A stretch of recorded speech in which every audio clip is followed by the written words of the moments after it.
Assalamualaikum warahmatullahi wabarakatuh. Kabajamtoota daawwattoota viidiyoo tanaa akkam nagaa fayyaa keessanii baga jiraatan isiniin jedha. Egaa akkuma beekamu yaada gabaabduun qabaa.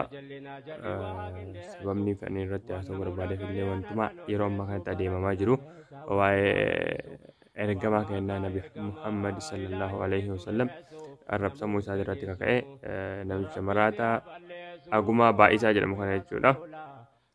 Waa'ee isaatiin dubbatu barbaada. Waa'ee agumaa baay'isaa yoo dubbadhu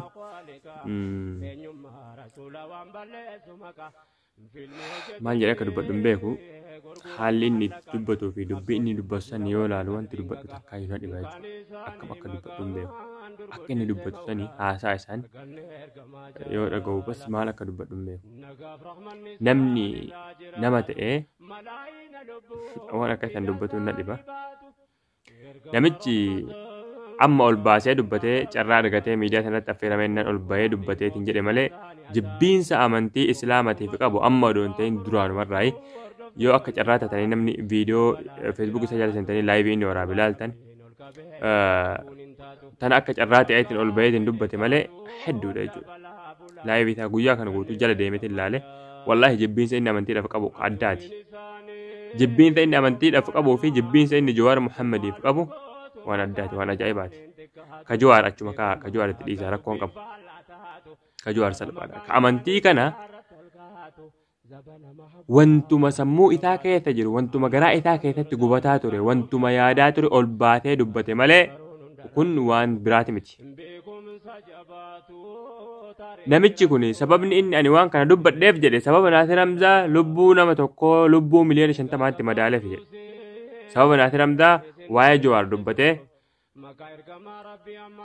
lubbuu Jawaar lubbuu miliyoona 50tiin lubbuu miliyoona 50 daldala Jawaar tokkichi yoo baraarame laa saniif miti.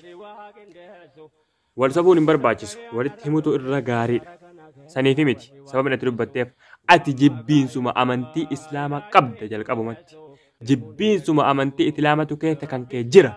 Si qofaa miti fakkaattota kan keellee warri amantii islaamaa kan argaa hin dandeenye warri oromummallee bakka hin buune hattaa waraana bilisummaa oromoo wabollee warri bakka hin buune ati waraana bilisummaa oromoo keessallee hin jirtu waboo keessallee hin jirtu hattaa warra amantii waaqeffataa hordofu ortodoksii amantii feete hordofi nama tokko bakka hin buutu of bakka buuta garuu fakkaattota akka kan keetii warra islaamummaa tana jibbu warra islaamummaa tana xurreessu baay'eetu jira.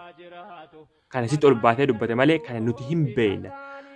Amantiin islaamaa har'as kalees roorrifamaa ergamaan rabbii sallallahu alaihi wasallam kalees arrabsamaa doorsifamaa cinqamaa rabbiin eege shuuf ati arrabsiteef yookaan ati waa gooteef inni hin xuraayu ati waa gooteef maqaa isaa waan barbaadden kaafteef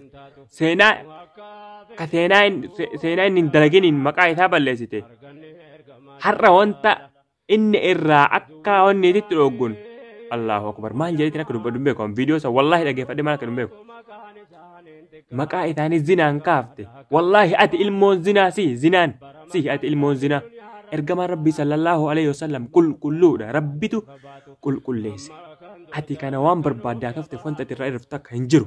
Nuti immoo lubbuu teenya caalaa isa jaalanna kanan beeytooti. Nuti musliimoonni muslima warri jedhame warri laa ilaaha illallah Muhammadun Rasulullah warri jenne nuti tana caalaa isa jaalanna tunnuufoma bilaash walaa bilisummaa walaa oromummaa walaa maalii abadan wallaahi tana tan irree tana isaaf hin qabnu tana isaaf ni kenna jechuudha. Hin beeytooti akka keessan nu seetu. Ati bar nama dhakatti amanuu bar ati nama mukatti amanuu bar ati bar nama muka muuduu bar ati os bahee ergamaa rabbii maqaa balleessa ati os bahee dubartoota islaamaa maqaa balleessa uffata ati arrabsite uffata ati akka matarraa haga miilatti aadaa arabaa jettee matarraa haga miilatti akka waan du'anii awwaalamuu danda'e jettee uffata tan yoo beeyte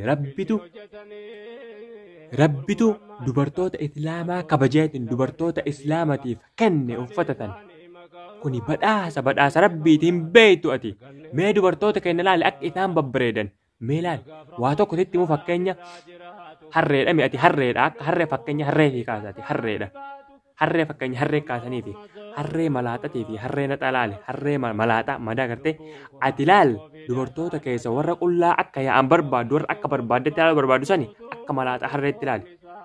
Harreen surra faayidaa qabdi bara. Gartee teessifnillee bookillee wanti hunduu isumarra ta'a. Cirrillee wanti hunduu isumarra ta'a. Qulqulluu maaltu irra ta'a? Qulqulluu. Anisitu harree fakkeenya harree kaase malee dubartii musliimaa akkas gochuu miti. Kanaaf hubadhaa. Isatu harreedha. Fakkeenyi harree kunuutti dhiqaata. Harreedha inni. Harreenuu isarra faayidaa qabdi. Harree waa itti fayyadani. Faayidaa kan qabu kun. Ati Oromollee bakka hin buutu. Warra amantii kan kee hordofullee bakka hin buutu. Hattaa mataa keetu bakka hin buutu. Ati wallaala dhawaata kan beeytu. Jaahilaati. Wallaahi jibbiinsa ati onnee kan kee keessa gubata ati gubattutu na dhibeen. Gaafii gaafatame gaafa haateetan. Mee waan amma haatuftoona kitaaba kamirraa fuute jennaan Qur'aana fide kitaaba tokko kitaaba lama fide kitaaba tokko hin beeku tokko Qur'aana fide Qur'aana keessatti bakka kam jira wanti akkas jedhu wanti ergamaan Rabbi akkas dalagan jedhu boota kam jira Qur'aana keessatti maaf ol baaftanii mirra hin jiru hin kijibda yoo kitaaba biraa keessatti agarte kitaabni sun kitaaba islaamatii miti kitaaba farri islaamaa barreesse akka kan keetii kun kitaaba warri islaamummaa tana gadi fageessee jibbu barreesse keessatti yoo dubbifte agarte hin beeynu garuu kitaaba islaamaa keessatti hin jiru abadan.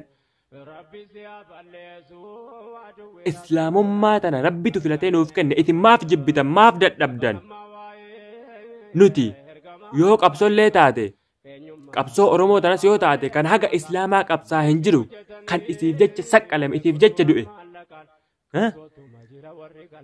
waa'ee Jawaar Mohammad achi kaa itti dhiisa sun ajandaa biraati jibbiinsa ati waan jibbitu sun itti dhiisa garuu amantiis yoo taate amantiif Oromummaa yoo haga islaamummaan baddutti Oromummaan hin bilisoomte nuti Oromummaan baddee islaamummaan nuuf haateetu kana barbaanna hin beeytu ati jaahilaati wallaaladha nuti agartee nuti muslimni nuti islaamni Oromummaan baddee Oromummaan dhabama taate islaamummaa teennan kabajamnee jiraatu barbaanna abadan nuti bilisummaa islaamummaa balleessitu inuun feenu hatta ammoo dhama'aa horii haywaana qalbii akka kan keetiin kan wajjin bilisoomuu hin feenu nu hin beeytu ati akkanaa kan wajjin nuti bilisoomnee jiraatu inumaan barbaannu maan nu godha bilisummaan kan wajjin horii wajjin bilisoomnee jiraatu maan nu fayyada horiidhaati horiinuu sirra faayidaa qaba wallaahi ati waa takka mataan kan kee hin dalagu akkamitti ergamaa Rabbii maqaa wanta isaan hin dalaginiin wanta isaan hin qabneen kaafta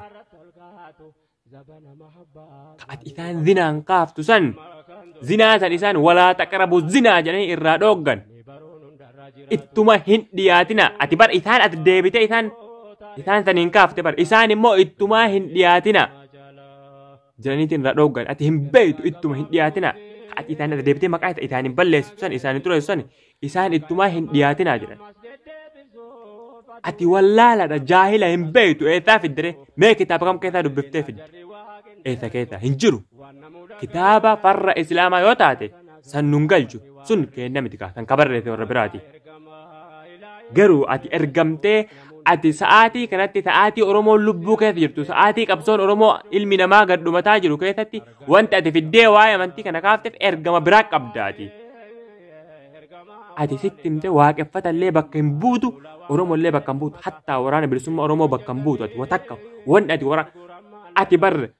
ati bar nama qeerroo kana nama uume ati bar qeerroo kana eenyu hundeessennaan ebaluunfaa itti wal sanuu warra maqaa kiristaana qofa waamte qeerroo hin dagatte eenyutu hundeesse qeerroo jaarraa abbaa gadaa hin dagatte islaamaa bar warri qeerroo kan hundeesse waraana bilisummaa Oromoo ka amma ati ittiin udhaaddu ka ati kijibdu kana ati waraana maalii miti ati amma kijibduun waraana bilisummaa Oromoo kana jaarraa abbaa gadaatu hundeesse wajjin lolaanii ture inni sun islaamaa hin dagatin afaan Oromoo kan itti dubbattu ka ati amma barreessituun kana maal taate islaamaa bar kana qubee kana bocee kana fakkaata islaamaa bar Dr. Sheekh Muhammad Rashaad Abdullee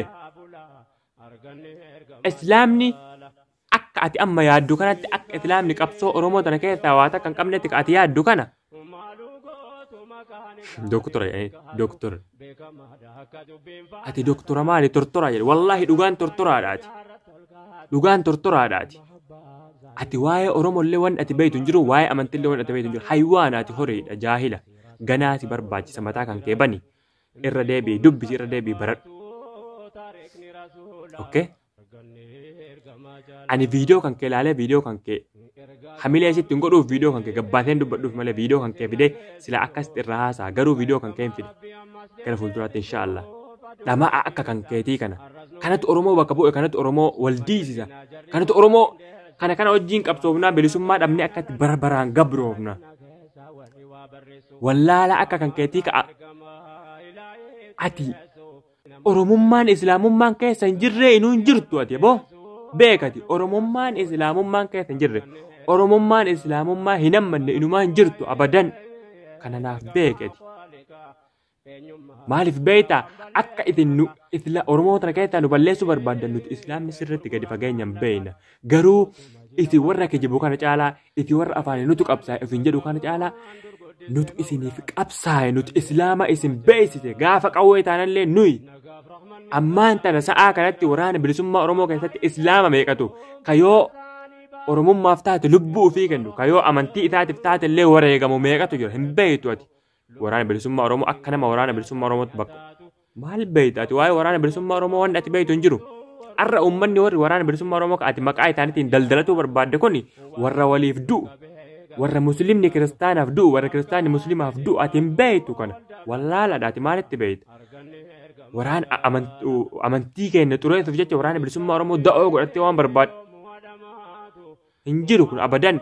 Namni yeroo ammaa kanatti akka kan keetti yaadu hin jiru akka harreetti yaadami namni yeroo ammaa kana akka harreetti yaadu hin jiru namni bal'isee yaada dubbii tantee tana bar namni nuti kan gube maali beektaa wallaahi billahi kan gube jecha ati hin jenne jecha isaan hin qabne ergamaan rabbii sallallahu alaihi wasallam wallaahi lubbuun tiituun isaanii jecha haa baatu ani homata akkanatti hin fakkaatu ani lubbuun tiituun isaaniif jecha haa wareegamtu.